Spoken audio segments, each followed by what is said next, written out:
आजिकाली जेमिति स्वास्थ्य जनित समस्या बढ़िबार लागिछि ताहा सहित चिकित्सा खर्च मध्य बढ़िबार लागिछि।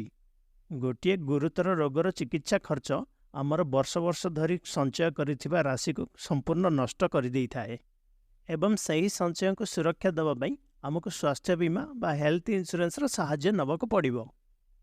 हेल्थ इंश्योरेंस आमर सेविंग को प्रोटेक्शन दबा सहित आमको मानसिक शांति मध्य देइथाए। हेलो फ्रेंड्स, मु सुनील। आज आमे जानिबा स्टार हेल्थ रो एश्योर प्लान उपरे। कंपनी विषय ठो नै कि प्रीमियम केते कोन आसीबो, क्लेम प्रोसेस केमिति रहइबो, डिस्काउंट्स केमिति पाइबे, वेटिंग पीरियड कोन रहइबो, पॉलिसी रो फीचर्स और बेनिफिट्स भी कोन रहइबो, ए सब जिंस आमे भलो भाबे जानिबा। Star health and allied insurance company भारतर प्रथम स्टैंडअलोन हेल्थ इंश्योरेंस प्रोवाइडर आकार रे 2006 मसीह रे आरंभ होइतिला, जार हेडक्वार्टर चेन्नई रे अछि। कंपनी पाखरे 14,000 प्लस नेटवर्क हॉस्पिटल्स अछि आउ 835 ब्रांच अछि ऑल ओवर इंडिया रे। पर्यंत कंपनी 17 कोटी रु अधिक लोकन को तार स्वास्थ्य बीमा देई सैलानी, प्लस 30,000 कोटी रु अधिक क्लेम पेड करि सैलानी बोली कंपनी कहउची। जदि क्लेम सेटलमेंट कथा देखिबा ताले कंपनी पाखरे इन हाउस क्लेम सेटलमेंट अछि, जोटा कि कंपनी निजे ही सेटलमेंट करे। आ जदि हमें क्लेम सेटलमेंट रेशियो देखिबा ताले 90% क्लेम सेटलमेंट रेशियो अछि। जदि हमें सॉल्वेंसी रेशियो देखिबा ताले मार्च 31 2022 सुधा 1.67 अछि। Star health health insurance plan सहित accidental insurance and travel insurance भी प्रोवाइड करे। जदि आपण एई प्लान टी को किनिबा को जाउचंती किंबा पूर्वरु आपनक पाखरे एई प्लान टी अछि तो पूरा वीडियो टी देखंतु, भलो भाबे बुझी हबो। हेई पारे वीडियो टी अधिका समय नबो, किंतु पूरा देखिबा को चेष्टा करंतु। एही प्लान टी डाक्तरखाना रे भर्ती हेतिबा खर्च गुड़िक को कवर करिवो, ताहा असुस्थता कारणरु हो किंबा एक्सीडेंटल कारणरु हो।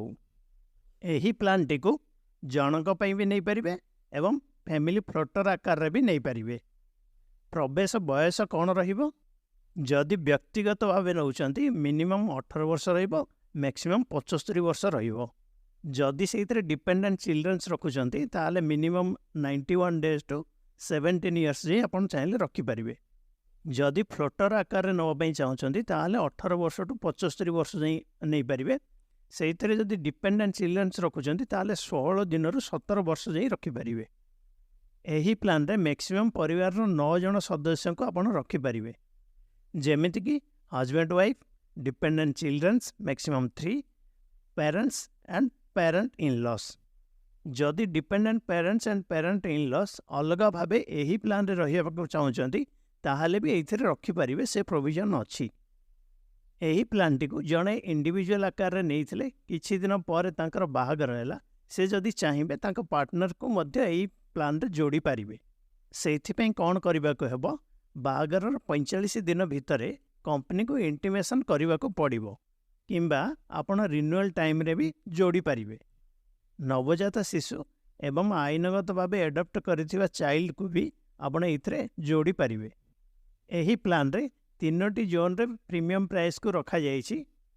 जोन ए रे जेमिति कि दिल्ली, गाजियाबाद, मुंबई, थाने, अहमदाबाद, वडोदरा एवं जोन बी रे पुणे, चेन्नई, बेंगलोर, हैदराबाद, सिकंदराबाद आउ जो सब अन्य सिटी गुड़िक अच्छी ताहा जोन सी रे आसे।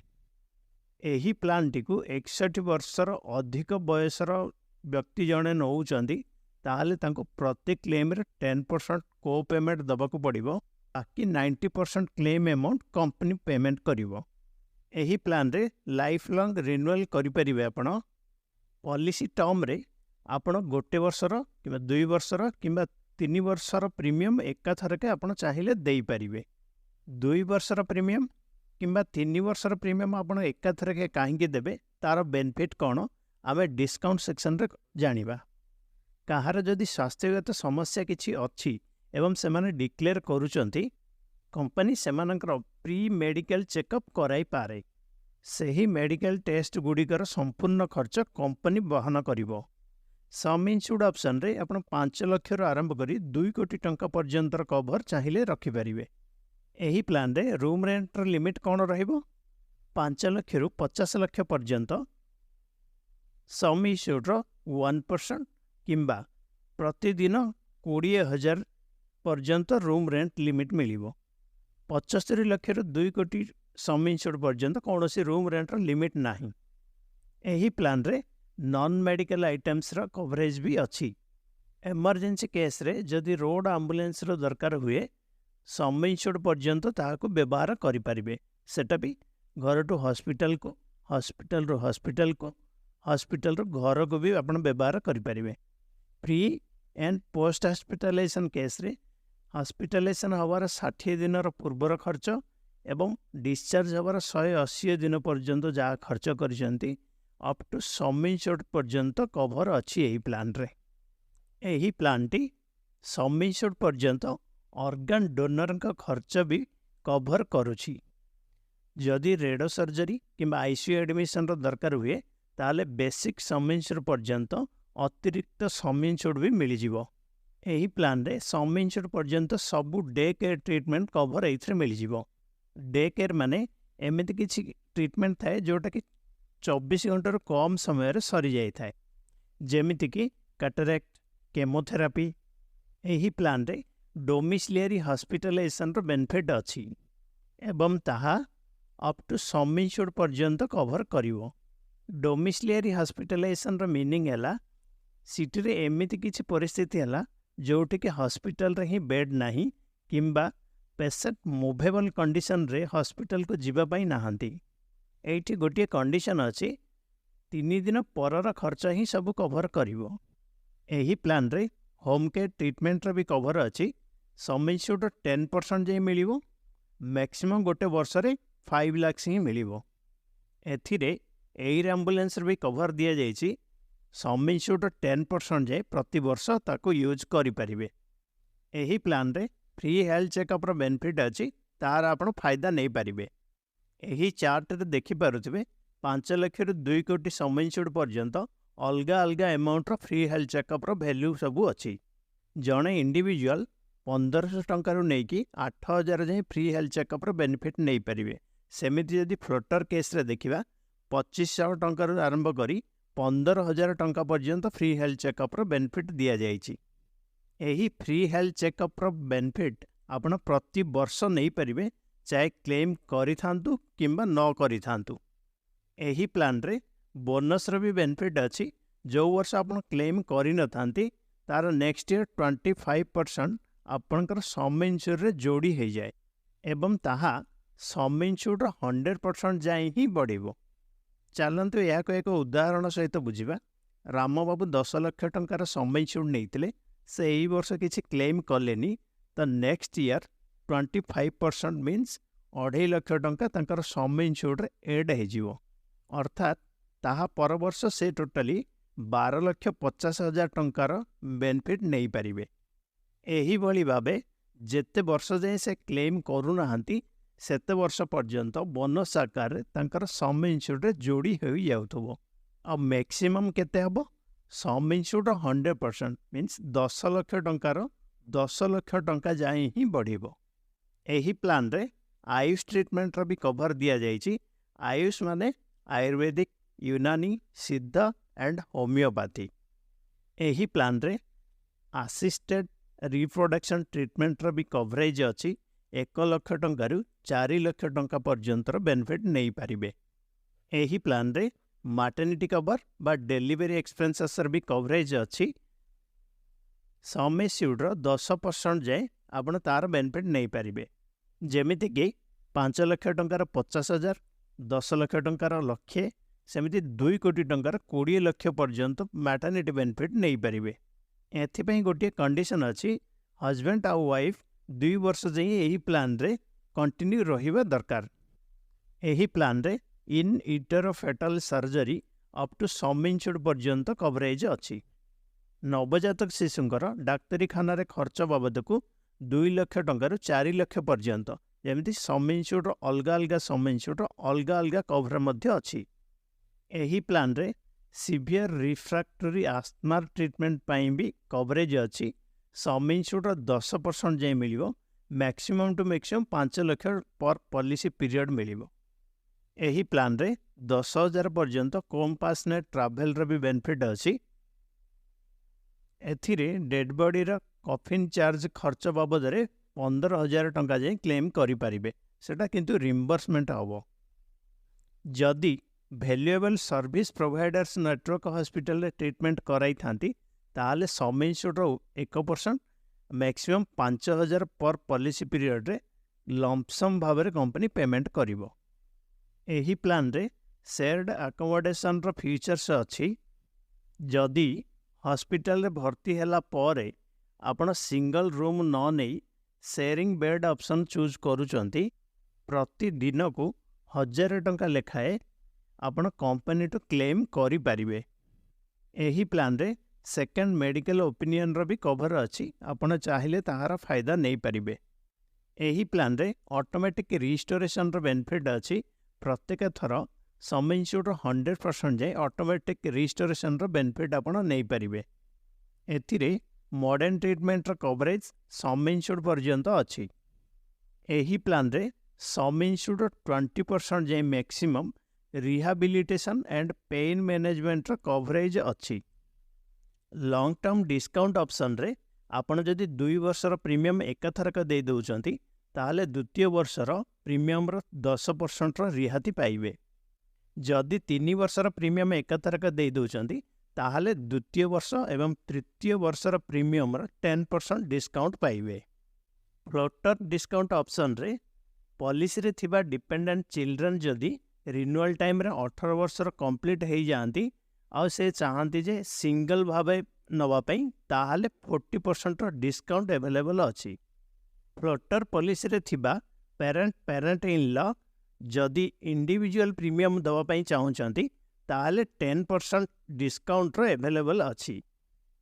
ଷ୍ଟାର ୱେଲନେସ୍ ପ୍ରୋଗ୍ରାମ୍ ଅପସନ୍ରେ ଆପଣ ଯଦି ମ୍ୟାରାଥନ୍ରେ ପାର୍ଟିସିପେଟ୍ କରୁଛନ୍ତି କିମ୍ବା ଷ୍ଟେପ୍ସ କାଉଣ୍ଟ କରିକି ସେଇଥିରେ ଅପଲୋଡ଼ କରୁଛନ୍ତି, ସେଇଥିପାଇଁ ମୋବାଇଲ୍ ଆପ୍ଲିକେସନ୍ ଅଛି ଷ୍ଟାର ପାୱାର, ଆଉ କଷ୍ଟମର ପୋର୍ଟାଲରେ ବି ଇନଫର୍ମେସନ୍ ଅଛି। ସେଇ ଆକ୍ଟିଭିଟି ପଏଣ୍ଟକୁ ଯଦି ଗୋଲ୍କୁ ଆଚିଭ୍ କରୁଛନ୍ତି ତାହେଲେ ଅପ୍ ଟୁ 20% ଯାଏଁ ଡିସ୍କାଉଣ୍ଟ ମଧ୍ୟ ପାଇବାର ପ୍ରାବଧାନ ଅଛି। ଅପସନାଲ୍ କଭର୍ରେ ଏଗ୍ରିଗେଟ୍ ଡିଡକ୍ଟିବଲ୍ ଅପସନ୍ ଯଦି ଚୁଜ୍ କରୁଛନ୍ତି ତାହେଲେ ଡିସ୍କାଉଣ୍ଟ ବି ପାଇପାରିବେ। ସମ୍ ଇନ୍ସ୍ୟୁର୍ଡ 20 ଲକ୍ଷ ପର୍ଯ୍ୟନ୍ତ ଯଦି 50,000 ଟଙ୍କାର ଡିଡକ୍ଟିବଲ୍ ରଖୁଛନ୍ତି 45%ର ଡିସ୍କାଉଣ୍ଟ ପାଇପାରିବେ। ଯଦି 1,00,000 ଟଙ୍କାର ଡିଡକ୍ଟିବଲ୍ ରଖୁଛନ୍ତି ତାହେଲେ 55%ର ଡିସ୍କାଉଣ୍ଟ ପାଇପାରିବେ। ସମ୍ ଇନ୍ସ୍ୟୁର୍ଡ 20 ଲକ୍ଷର ଉପରକୁ 50,000 ଟଙ୍କାର ଡିଡକ୍ଟିବଲ୍ ରଖୁଛନ୍ତି ତାହେଲେ 35% ଡିସ୍କାଉଣ୍ଟ ପାଇପାରିବେ। 1,00,000 ଟଙ୍କାର ଯଦି ଡିଡକ୍ଟିବଲ୍ ରଖୁଛନ୍ତି ତାହେଲେ 50%ର ଡିସ୍କାଉଣ୍ଟ ପାଇପାରିବେ। ଏଠାରେ ଡିଡକ୍ଟିବଲ୍ର ଅର୍ଥ ହେଲା ଯେତିକି ଆମାଉଣ୍ଟର ସିଲେକ୍ଟ ଆପଣ କରିଥିବେ ସେତକ ପର୍ଯ୍ୟନ୍ତ କମ୍ପାନୀ ଦେବନି, ତାହା ଆପଣ ପକେଟ୍ରୁ ଦେବାକୁ ପଡ଼ିବ। ଏହାକୁ ଏକ ଏକ୍ଜାମ୍ପଲ୍ ସହିତ ବୁଝିବା। ଧରି ନିଅନ୍ତୁ 50,000 ଟଙ୍କାର ଡିଡକ୍ଟିବଲ୍ ଆମାଉଣ୍ଟ ସିଲେକ୍ଟ କରିଥିଲେ। ଯଦି ହସ୍ପିଟାଲରେ 1,00,000 ଟଙ୍କା ବିଲ୍ ହେଲା ତାହେଲେ 50,000 ଟଙ୍କା ଆପଣ ପେ କରିବେ, 50,000 ଟଙ୍କା କମ୍ପାନୀ ପେ କରିବ। ଏହି ଡିଡକ୍ଟିବଲ୍ ଅପସନ୍ କାହା ପାଇଁ ଠିକ୍ ରହିବ? ଯାହାର କି ବେସ୍ କଭର୍ ଅଲରେଡ଼ି ଅଛି। ଯେଉଁମାନେ ଜବ୍ କରୁଛନ୍ତି ତାଙ୍କୁ କମ୍ପାନୀ ତରଫରୁ ହେଲ୍ଥ ଇନ୍ସୁରାନ୍ସର କଭରେଜ୍ ଥାଏ, ଯେମିତି 1,00,000, 2,00,000। ସେମାନେ ଚାହିଁଲେ ଏହି ଡିଡକ୍ଟିବଲ୍ ଅପସନ୍କୁ ୟୁଜ୍ କରି ତାଙ୍କର ସମ୍ ଇନ୍ସ୍ୟୁର୍ଡର କଭରେଜଟାକୁ ବଢ଼ାଇ ପାରିବେ। ଏହି ପଲିସିରେ ୱେଟିଂ ପିରିୟଡ଼ କ'ଣ ରହିବ? ପଲିସି ନେବାର 30 ଦିନ ଯାଏଁ ଅସୁସ୍ଥତା କାରଣରୁ ଯଦି ହସ୍ପିଟାଲାଇଜେସନ୍ ହେଉଛନ୍ତି ତାହେଲେ ଏହା କଭର୍ କରିବ ନାହିଁ। ଯଦି ଆକ୍ସିଡେଣ୍ଟାଲ କେସ୍ରେ ଯଦି ହସ୍ପିଟାଲାଇଜେସନ୍ ହେଉଛନ୍ତି ତାହେଲେ କଭର୍ କରିବ। ଡେଲିଭରି ଏକ୍ସପେନ୍ସେସ୍ କଭର୍ ବା maternity cover, in utero foetal surgery, assisted reproduction treatment, ଏହିସବୁ ଗୁଡ଼ିକର 2 ବର୍ଷର ୱେଟିଂ ପିରିୟଡ଼ ରହିବ। ନ୍ୟୁ ବର୍ନ ବେବି କଭର୍ର ୱେଟିଂ ପିରିୟଡ଼ 1 ବର୍ଷ ରହିବ। କିଛି ସ୍ପେସିଫିକ୍ ଡିଜିଜ୍ର ୱେଟିଂ ପିରିୟଡ଼ 2 ବର୍ଷ ରହିବ, ଯେମିତିକି କାଟାରାକ୍ଟ, ହାର୍ନିଆ, ପାଇଲ୍ସ, ENT, ଗଲ୍ ବ୍ଲାଡର, ଥାଇରଏଡ଼୍।